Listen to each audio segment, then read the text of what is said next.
لو ركزتي مع الناس بتقول عليكي ايه، واولها لو ركزتي، لان احنا مش المفروض نركز الناس بتقول علينا ايه.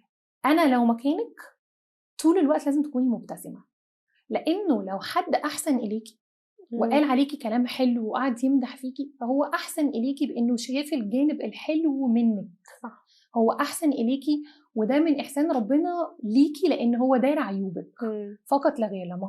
لما بيقولك ربنا لما بيحب حد بيحبب فيه خلقه، هو بيحبب خلقه ازاي؟ انه بس داير عيوبك، مش خلاهم مش خلاكي ما عندكيش، هو بس سطرك.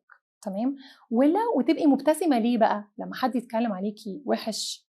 لانه برضو احسن اليكي. انت وانت قاعده بدون اي مجهود بدون اي حاجه، هو اساء الظن بيكي، وهو ظلمك، وهو حكم عليكي، وهو ما رحمكيش، رغم ان ربنا نفسه بيرحم وبيسامح، هو وانت ما اذيتيهوش، فهو اساء اليكي، فهو احسن اليكي في الاخر برضو، واداكي حسنات كتيره قوي قوي قوي يمكن كنتي محتاجاها وانت قاعده من غير اي مجهود.